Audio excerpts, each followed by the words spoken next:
Segenap Dewan Kemakmuran, pengurus Dewan Kemakmuran Masjid Jami Al-Jihad yang kami muliakan, beserta para jamaah, pada kesempatan di malam yang berbahagia ini, sebagaimana biasa, sebelum kita membuka kajian kitab fikih pada kesempatan malam hari ini, mari bersama-sama kita awali dengan pembacaan Ummul Quran Suratul Fatihah, di mana hadiah dan manfaat dari Suratul Fatihah ini kita kirimkan bil khusus kepada muallif pengarang kitab, juga kepada guru-guru kita, guru-gurunya guru kita, juga kepada kedua orang tua kita, kakek dan nenek kita, serta saudara-saudara dan teman-teman kita yang telah kembali ke alam barzakh, dengan harapan semoga mereka senantiasa mendapatkan limpahan rahmat dan maghfirah Allah Subhanahu wa taala,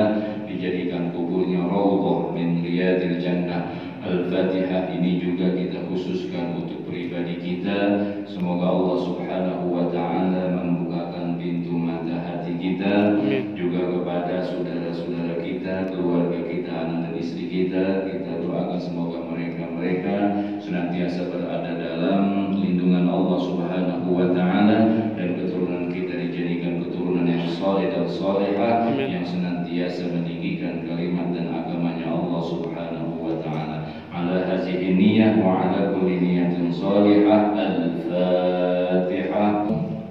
Syarat iktidak mengikut kepada imam.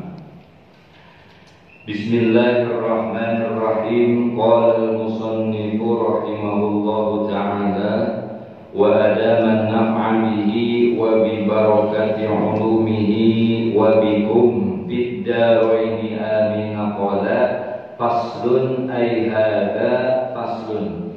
Ini merupakan satu fasal, satu pembahasan fi syurutil mu'tabarati fil qudwah, di dalam menjelaskan tentang syarat-syarat di dalam iktidak, mengikut kepada imam. Artinya pada kesempatan malam hari ini kita akan mengikuti imam di dalam sholat berjamaah. Berarti yang kita bahas, bagaimana seorang makmum itu bisa dikatakan sah sholatnya mengikut kepada imam. Pahalanya itu kita udah tahu ya, 27 derajat melaksanakan sholat berjamaah.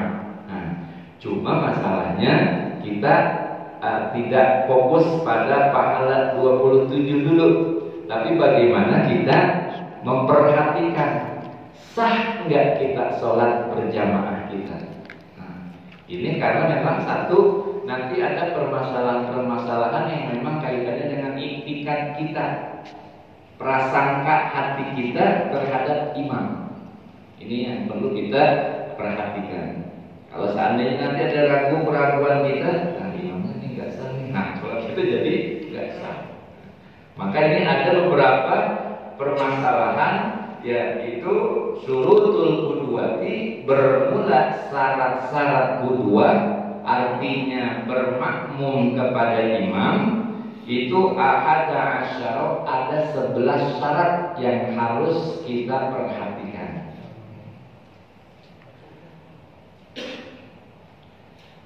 Ahaduha, yang pertama, syarat-syarat mengikut kepada imam, artinya sah seorang makmum mengikut kepada imam, sholatnya ini sah. Yang pertama adalah ayya'lama, bahwa seorang makmum ini tidak mengetahui, bukan hanya mengetahui, bahkan wa alla yazunna zonnan ghaliban, seorang makmum tidak punya prasangka atau dugaan yang kuat. Jadi dugaan saja, prasangka yang kuat itu bisa memutuskan. Jadi yang pertama ini, bahwa seorang makmum nggak tahu bahasanya, dan juga tidak punya prasangka yang kuat, nggak sampai 100%, ya 60 sampai 70 dia punya perasaan seperti itu tentang apa?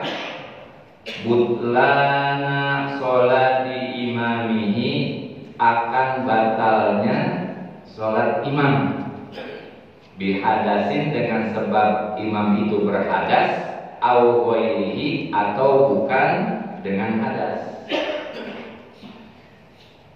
Ini misalnya terkait dengan masalah prasangka, dugaan. Kalau seandainya alimah itu udah yakin banget dah. Misalnya imam ya terlihat ada misalnya itu ada najisnya di kakinya, ya. Entah kotoran apa, dilihat bersama makmum dan itu betul-betul yakin. Nah ini berarti imam makmum ini nanti dengan duga seperti itu, bagaimana caranya biar dia tidak sholatnya tidak batal? Nah maka dia nanti mufaraqah. Tapi kalau ternyata dia itu hanya meyakini, artinya dengan dugaan saja, tapi ini berpengaruh. Bukan misalnya dengan hadas. Misal seorang imam ini dia katakanlah bermazhab selain mazhab Syafi'i. Misalnya mazhab Imam Abu Hanifah. Kalau mazhab Imam Abu Hanifah, dia bersentuhan dengan lawan jenisnya itu gak batal. Dan kita punya dugaan, dan memang kita tahu ini seorang imam bermazhab lain selain Imam Syafi'i. Kalau kita kan mazhab kita bersentuhan dengan wanita ajnabi, bahkan dengan istri kita kan batal. Kita tahu nih imam dia bermazhab Abu Hanifah, bermazhab Hanafi, dan dia memang bersentuhan dengan istrinya, imamin. Kita tahu seperti itu, maka kita nggak jadi. Artinya apa? Ini syarat kita tidak bisa mengikuti seperti itu, tidak bisa mengikuti imam seperti itu. Atau juga bukan dengan hadas. Yang tadi tuh, misal seorang imam kita yakini misalnya dia misalnya memakai pakaian yang kita anggap itu pakaiannya punya terkena najis. Ini merupakan bagian bukan hanya alimah punya keyakinan yang kuat, tapi zon. Nah, ini kalau ada keyakinan seperti itu nggak jadi kita mengikuti jamaah, kita nggak sah. Gitu. Maka dalam seperti ini kita diajarkan untuk punya prasangka baik terhadap imam yang kita ikuti. Artinya kita yakini betul bahwa satu imam ini nggak batal sholatnya dengan sebab hadas. Ya, dengan sebab hadas misalnya, imam kayaknya batal itu kalau udah ada syak seperti itu, prasangka dugaan kita, nah kita nggak sadar untuk mengikuti kepada imam.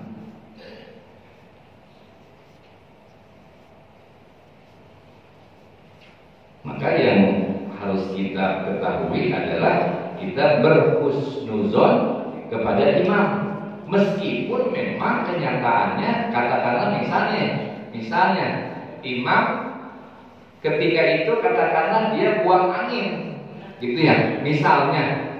Tapi kita punya dugaan kuat imam kagak batal. Sebenarnya kalau imam buang angin ini harus keluar. Mungkin imam kagak enak begitu, ya gitu. Diterusin. Nah kita mempunyai dugaan kuat bahwa imam gak batal.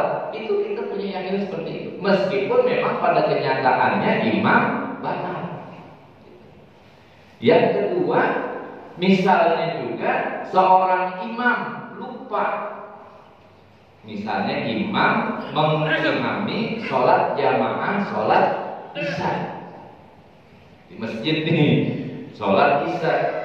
Ya, tadi habis maghrib imamnya pulang, kemudian dia kesongkel dengan istrinya, kan batal tuh bersentuhan dengan istri buat mazhab kita ya Asy-Syafi'i.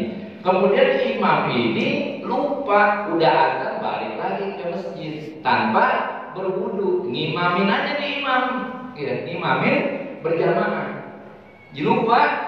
Kemudian bagaimana tuh? Dia udah selesai, udah wirid, udah udah baca doa, udah ba'diyah isya, kemudian pulang dah imam. Kemudian diingat habis makan di rumah, oh iya tadi habis kesonggel istri, udah gitu ngimamin, kan namanya wudunya batal tuh. Ini bagaimana nih? Nah, yang seperti ini kan otomatis makmum nggak tahu bahwa imam nggak punya wudu. Bagaimana sholatnya makmum? Dia tetap sah, punya ganjaran sampai 27. Imam bagaimana? Ya imam, ya nanti sholatnya wajib untuk diulang karena nggak sah sholatnya. Dan imam seperti ini artinya jangan bikin repot kepada jamaah.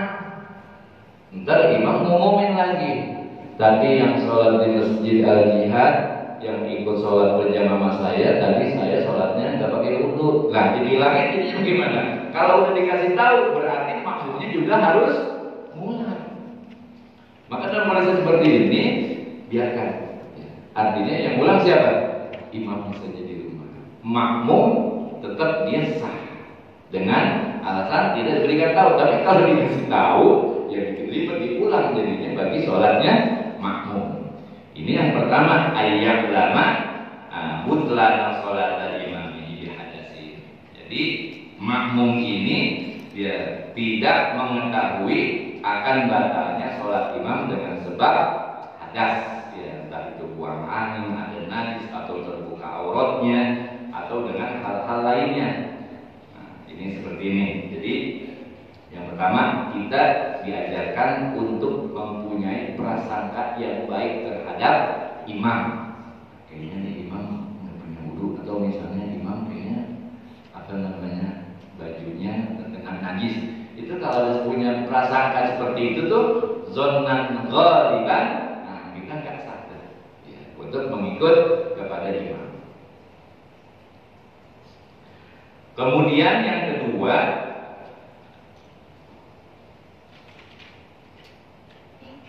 Allah ya'taqida ayil ma'mum wujuba qadaiha ay wujuba i'adatu sholati alaihi ayil ala imam. Yang kedua, syarat iktidak mengikut kepada imam, di mana seorang makmum ini tidak meyakini akan wajibnya qadha seorang imam. Maksudnya bagaimana?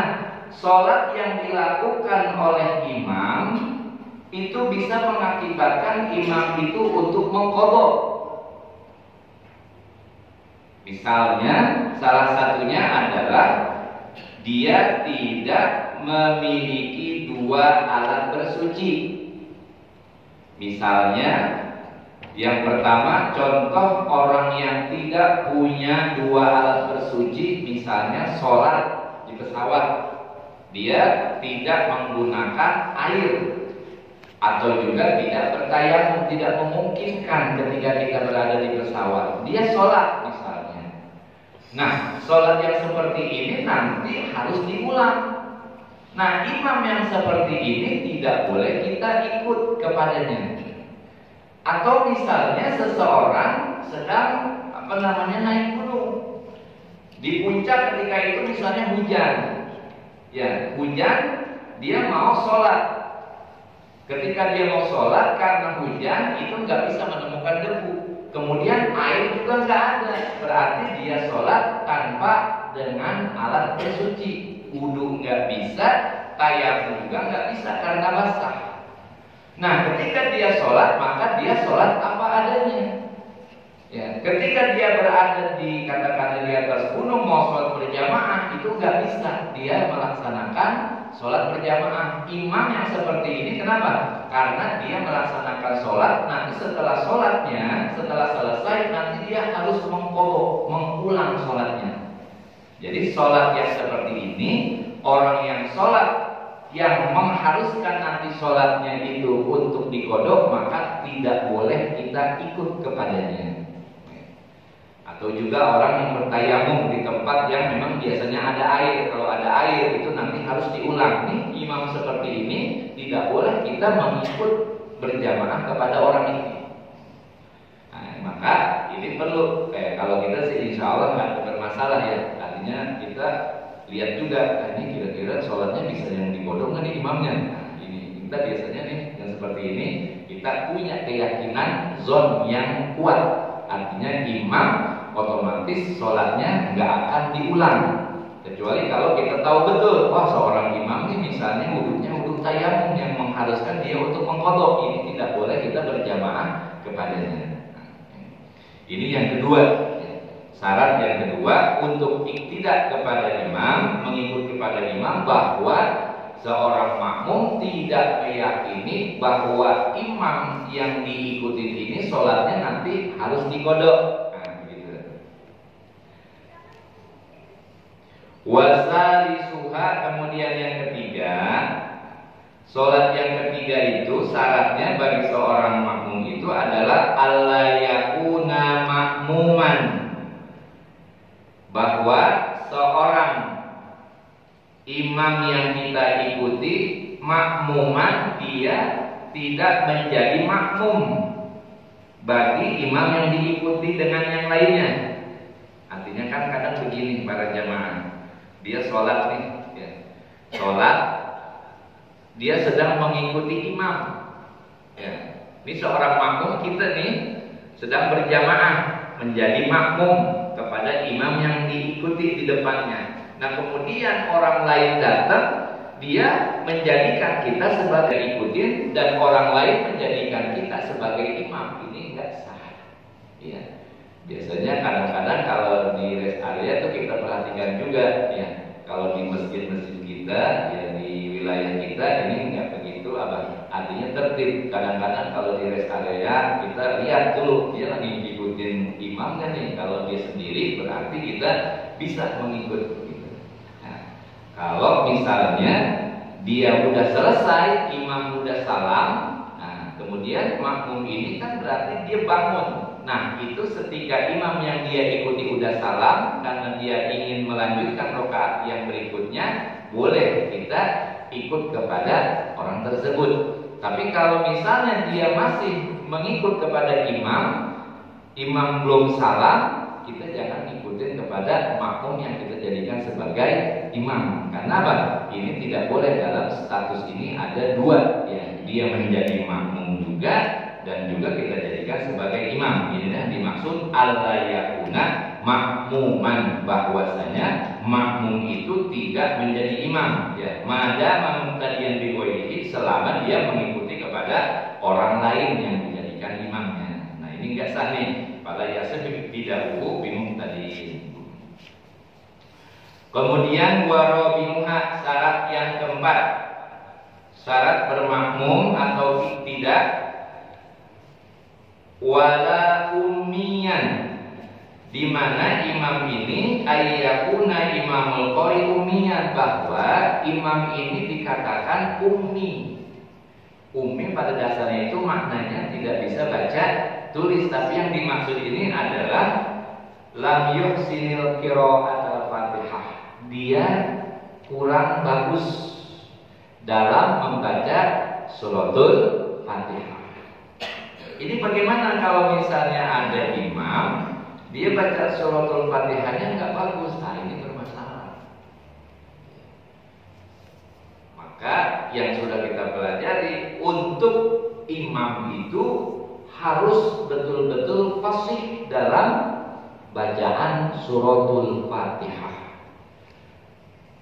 Kenapa?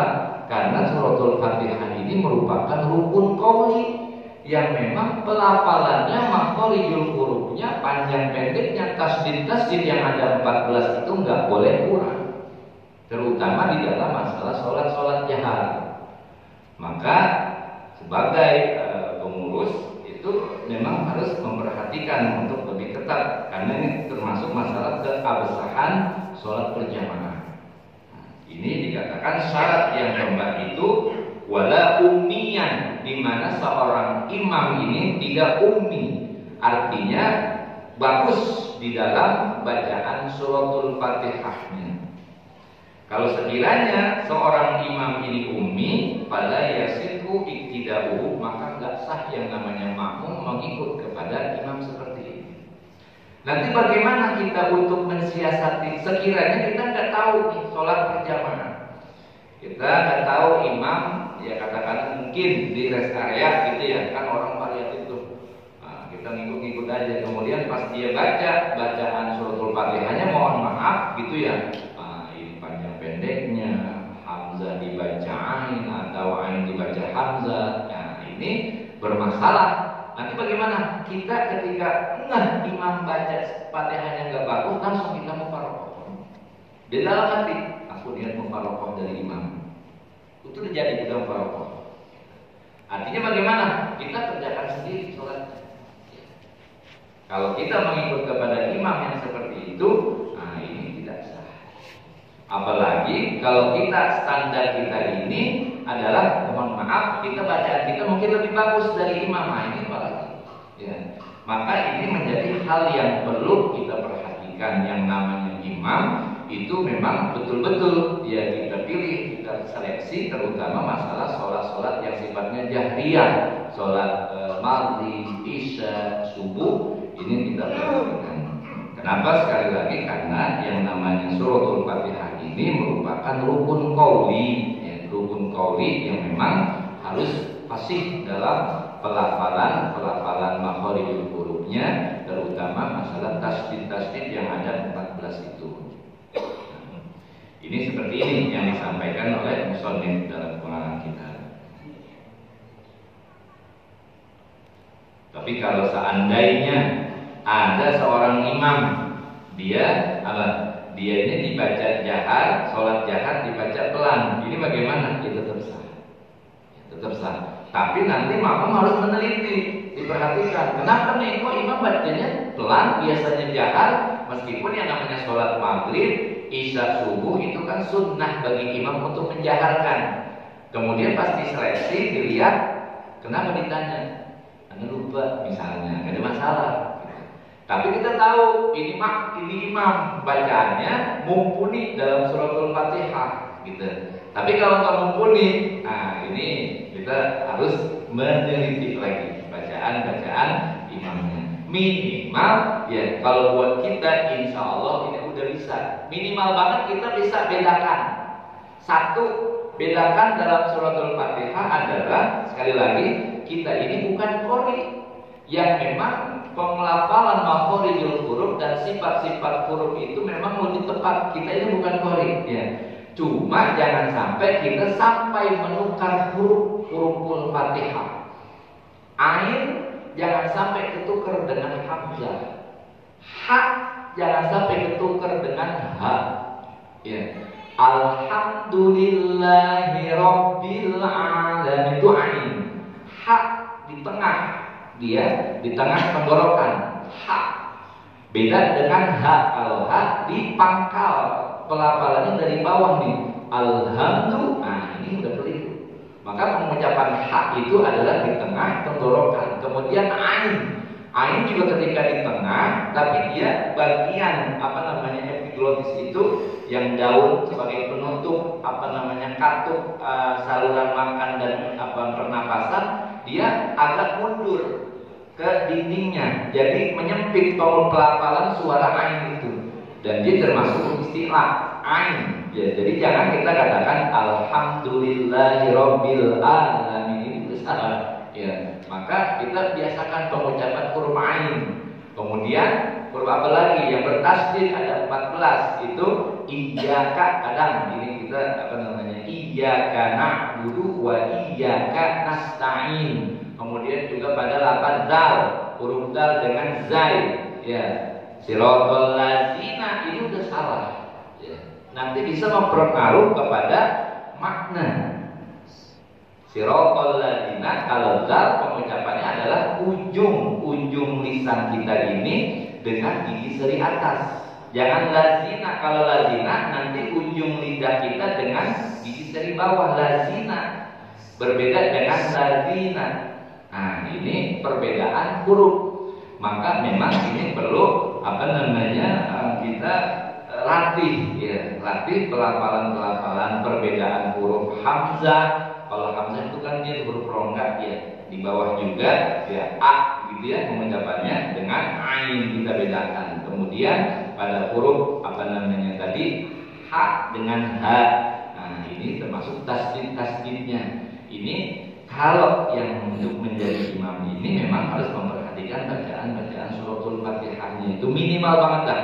Insya Allah kalau kita nih udah memahami, ya tinggal kita latih. Kalau ainnya kurang begitu dapat, misalnya dilatih lagi. Nah, ini dalam rangka untuk lebih sempurna bacaan kita, yang termasuk yang terpenting adalah rukun qauli. Nah, ini yang dikatakan tadi warabi la ummiyan. Nah, ini la ummiyan fa idza lam yusinha lam yasihha. Kenapa imam ini dalam suratul jahriyah itu harus bagus bacaan Fatihahnya? Karena yang namanya imam ini nanti harus menanggung daripada bacaan-bacaan yang wajib dari makmum. Kalau orang yang tidak bagus bacaan suratul Fatihah, ini bagaimana dia menanggung bacaan-bacaan imam, sementara buat dia sendiri ini tidak layak untuk menanggung buat pribadinya. Kalau buat pribadi bagaimana dia sholat sah? Ya. Sholat sah bagi orang pribadi yang katakanlah mohon maaf bacaan suratul Fatihahnya itu katakanlah belum standar ya. Nah, ini sah buat pribadi dia. Tapi ketika dia mengimami ini butuh proses untuk menjadi imam. Ya. Termasuk juga orang yang tidak boleh menjadi imam itu termasuk apa? Yang lisannya cadel, termasuk dalam pelafalan huruf ro. Ya. Kalau misalnya dia pengucapan sirokok, nah ini tidak boleh cadel untuk menjadi imam. Ya. Maka perlu diperhatikan. Di sini memang dijelaskan tuh. Ketika ada orang, ya seorang imam, dia cadel tidak bisa mengucapkan huruf ro pada lafaz sirokok, maka dia nggak boleh untuk menjadi imam. Kecuali kalau dalam kampung itu memang orang cadel semuanya boleh. Dia cadel semuanya, dipimpin oleh orang cadel boleh. Karena apa? Sepadan standarnya ada orang cadel. Tapi kalau ada orang yang fasih itu nggak boleh. Bahkan ketika ada berjamaah, ada imam, ada makmumnya ini orang fasih, ini bisa nggak boleh nih. Kenapa? Karena dia lebih fasih. Jadi yang kita dahulukan adalah orang yang fasih, sekalipun dia itu katakanlah belum nikah. Kalau belum nikah itu bukan berarti dia nggak boleh jadi imam. Itu penyempurna saja. Yang menjadikan imam itu nomor satu adalah kefasihan dalam makharijul huruf. Sekalipun orang mumayyiz, anak-anak yang dia fasih itu boleh sah kita mengikut kepadanya. Karena apa? Dia fasih. Yang didahulukan adalah yang fasih. Ini di dalam mazhab kita, mazhab Syafi'i itu karena begitu ikhtiarnya, termasuk dalam bacaan-bacaan Fatihah ini bahkan mutlak. Karena ulama-ulama mujtahid atau ulama arba'ah itu empat mazhab sepakat suratul Fatihah itu betul-betul. Cuma memang tadi ketika nanti kembali yang ke awal kan bacaan suratul Fatihah, kalau kita ikut mazhab Imam Abu Hanifah tadi, nah ini terkait masalah batalnya itu kita tidak meyakini imam itu tidak batal baik dengan sebab hadas atau dengan sebab yang lain. Ada orang misalnya sholat jadi imam, dia nggak pakai baca basmalah. Kita bagaimana? Bukan berarti kita nggak sah. Kita sekali lagi punya husnuzon kepada imam. Imam bacanya dalam hati tuh untuk apa? Menyelamatkan dan sahnya berjamaah kita. Kadang-kadang imam udah baca langsung alhamdulillahirabbil alamin. Nah, imam berkisah kita bacaan basmalahnya nggak dipakai. Kalau dalam mazhab Asy-Syafi'i nama bacaan ayat basmalah Bismillahirrahmanirrahim itu merupakan ayat pertama. Ya. Tapi dalam mazhab Imam Abu Hanifah, Imam Malik itu tidak menjadikan basmalah bukan bagian dari suratul Fatihah. Ya. Entah kita sholat di misalnya di Arab, di Masjidil Haram dan lain sebagainya, ketika imam tidak baca basmalah, kita berhusnuzon bahwa imam baca basmalah itu sir atau di dalam pelan bacanya. Ini seperti ini. Ya kita juga jangan saklek kesannya kita mau jangan, tetap kita ikut. Nah, itu seperti itu. Kemudian yang kedua tadi tidak meyakini bahwa makmum itu kita meyakini makmum tidak meyakini akan wajibnya qadha bagi seorang imam. Ya, yang ketiga ini adalah bahwa yang namanya imam itu tidak menjadi makmum, serta yang keempat bahwa imam itu tidak ummi. Artinya tidak ummi tadi bacaan Fatihahnya itu dia bagus fasih.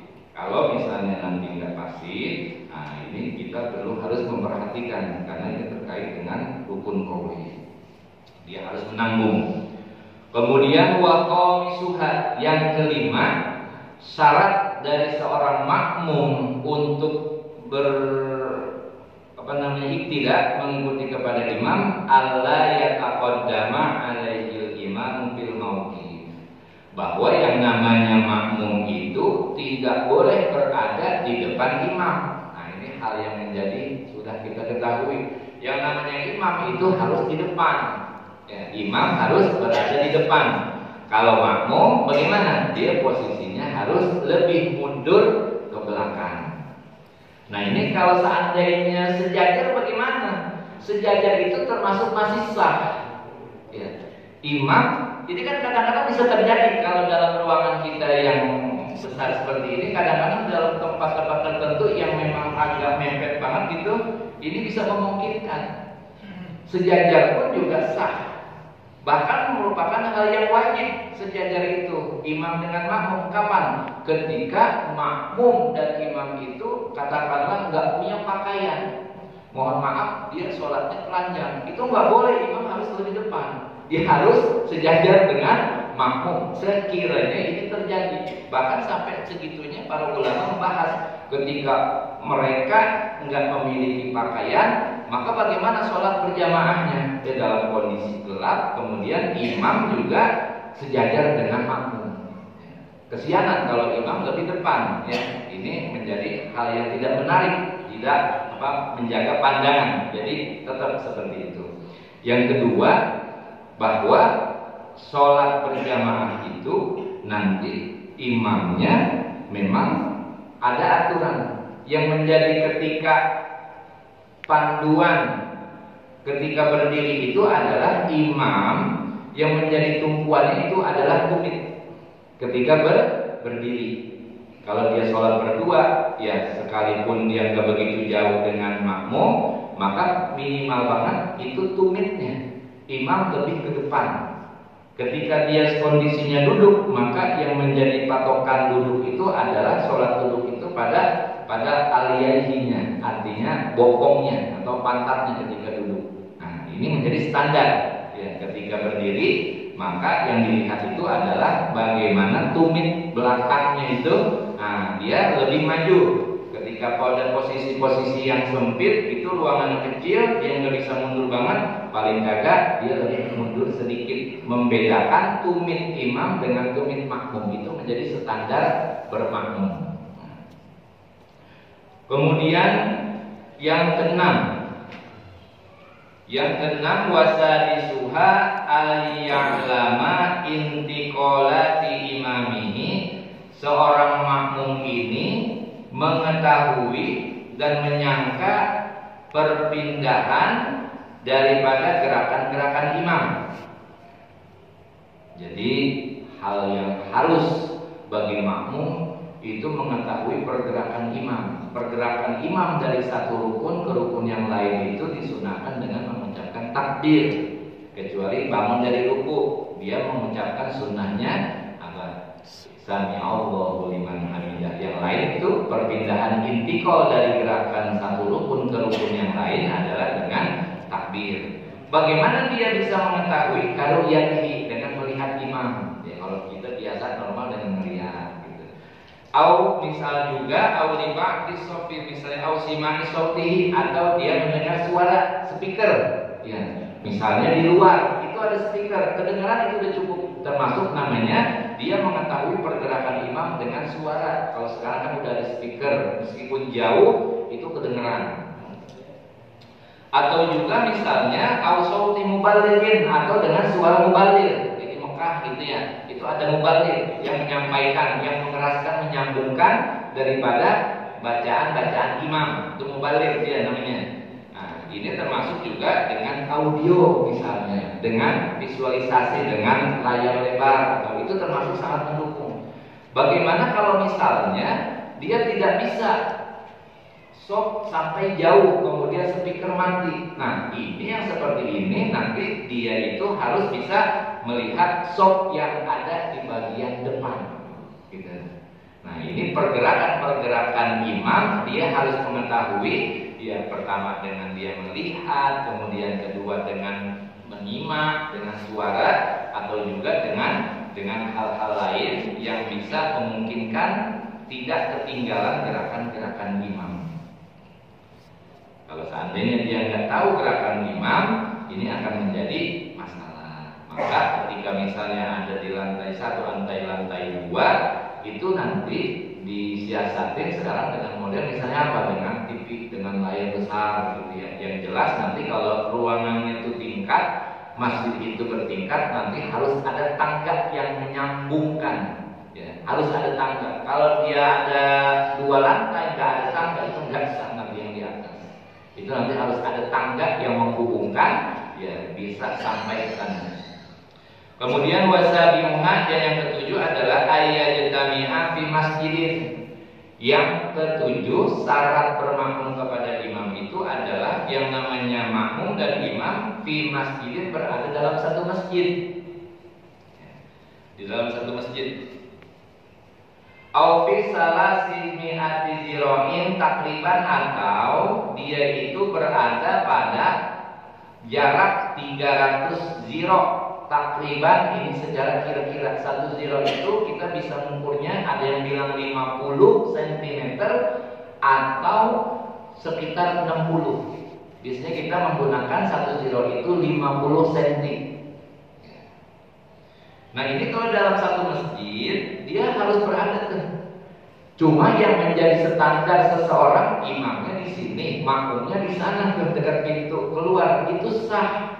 Tapi tidak mendapatkan jamaah. Sholatnya sah tapi luput dari pahala berjamaahnya. Kenapa? Karena yang menjadi minimal seseorang jarak makmum dengan imam itu adalah ukurannya 3 ziro. 3 ziro kalau misalnya 50 kali 3, 150, berarti 1,5 meter. Lebih dari 1,5 meter imam dengan makmumnya lebih dari 1,5 meter, ini fadilah jamaahnya luput bagi makmum. Maka biasanya kita dari imam ke makmum ini nggak terlalu jauh, bahkan kalau kita sih emang deket gitu ya. Nah, kalau melebihi dari ukuran 3 ziro, melebihi lebih jarak dari 3 ziro, ini mengakibatkan luputnya, tidak mendapatkannya berjamaah dari fadilah 27 gitu. Maka biasanya ya sekalipun imam di sini, makmum di sana agak jauh, tetap sah tapi tidak mendapatkan pahala berjamaah. Kalau kita udah hal yang tertib ya, biasanya itu tidak sampai melebihi 3 ziro. Nah, bahkan kita biasanya paling 1 meter itu udah cukup.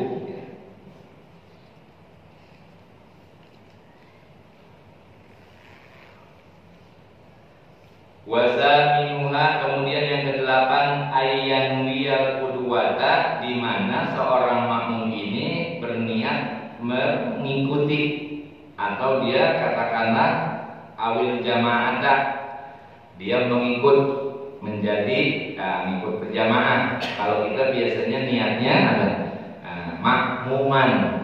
Boleh kita minta usolli fardhul maghribi salah sarokaatin mustaqbilal qiblati makmuman. Itu kata-kata makmuman dalam sholat berjamaah wajib hukumnya. Atau bukannya makmuman diganti dengan muqtadian, sama maknanya itu mengikut kepada imam. Atau dia niatnya jamaatan, sama ya, niat jamaatan ini sama dengan muqtadian atau makmuman. Kalau seorang makmum tidak menghadirkan niat ketika melaksanakan sholat berjamaah, tidak mengatakan mengikut imam, itu nanti nggak sah, bahkan batal sholat makmum. Gerakan ngikutin imam, tapi dalam hatinya tidak berniat bermakmum kepada imam, sholatnya ini tidak sah. Maka ini kita hal yang sudah tahu bahwa yang namanya sholat berjamaah bagi makmum adalah perkara yang wajib kita hadirkan pada saat kita niat di situ.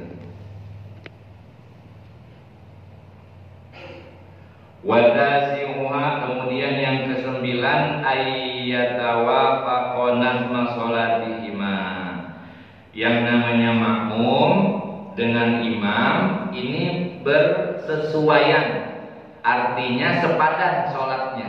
Ya. Sholat makmum dan sholat imam itu harus sepadan. Maksudnya apa? Kalau sholat lima waktu dengan sholat sunnah itu sepadan. Yang tidak boleh misalnya atau sholat jenazah, makmumnya sholat 5 waktu, ya ini tidak sepadan. Kenapa? Gerakan imam dan gerakan makmum pada sholat jenazah itu berbeda, maka dia harus sepadan. Sholat 5 waktu, ya sholat 5 waktu meskipun atau sholat sunnah.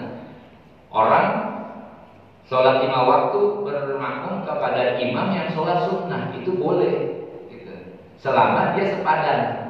Yang nggak boleh kita mengikut sholat yang memang sholatnya ini tidak tidak bersesunan dengan sholat makmum atau sholat imam, sholat jenazah, sholat khusuf. Nah, ini kan berbeda gerakan-gerakannya. Kalau yang namanya sholat khusuf atau khusuf kan dua kali ruku di situ. Nah, ini maka dia harus sepadan, ya, sholat di antara imam dan makmum.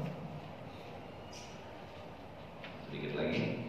Kemudian wa alla yukhalifahu fi sunnatin fahisatil mukhalatati, tidak menyalahi pada sunnah-sunnah yang berbeda dengan imam. Artinya gerakan makmum itu harus bersesuaian dengan imam di dalam masalah sunnah. Kalau misalnya imam dia nggak pakai tasyahud awal, maka kita jangan maksain duduk tasyahud awal. Kenapa? Kalau tasyahud awal ini hukumnya sunnah apaan? Ketika imam sholat maghrib rakaat kedua, dia nggak pakai tasyahud awal langsung diri, ya kita ikutin diri.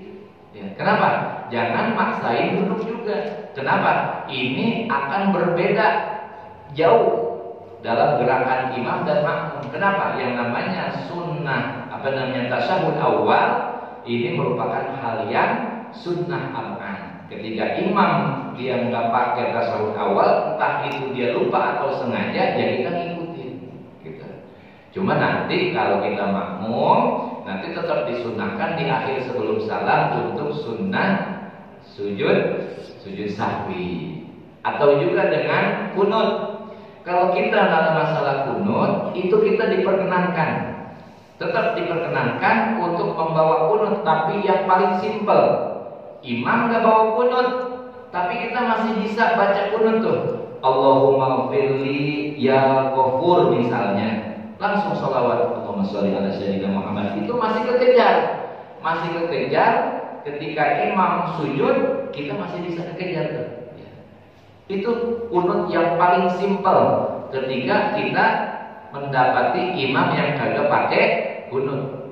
Ini diajarkan dalam kitab seperti ini dalam mazhab Syafi'i. Cukup kita baca Allahumma firli ya ghafur, langsung sholawat Allahumma sholli ala sayyidina Muhammad. Udah, langsung sujud. Itu cukup seperti itu. Artinya kita tetap membawa kunut. Yang kagak boleh kalau misalnya kita bawa kunut yang panjang sampai imam itu sujud, ketika kita baru mau sujud imam udah bangun. Nah, ini kita menyalahi. Kemudian yang berikutnya yang ke-11, wa hadi asyara ayyutabi'ahu, seorang makmum itu harus mengikuti gerakan-gerakan imamnya. Nah, ini dari semua gerakan-gerakan, ya, baik semua takbir takbiratul ihram dan lain-lain sebagainya, rukun-rukunnya itu harus diikut sertakan. Kalau misalnya dia tidak mengikuti gerakan-gerakan imam, bahkan ini melebihi sampai 2 rukun berturut-turut, ini mengakibatkan sholat kita jadi batal. Kenapa? Karena ketinggalan dari gerakan-gerakan imam melebihi sampai 2 rukun berturut-turut. Nah, ini para jamaah sekalian terkait dengan masalah syarat-syarat bagi seorang makmum itu untuk mengikuti sholat berjamaah bisa sah. Kalau sekiranya ada 11 ini yang memang tidak diperhatikan, menyalahi, berarti sholat kita ini sholatnya tidak sah. Kira-kira seperti itu. Sekiranya ada hal yang ingin disampaikan terkait dengan masalah syarat bagi seorang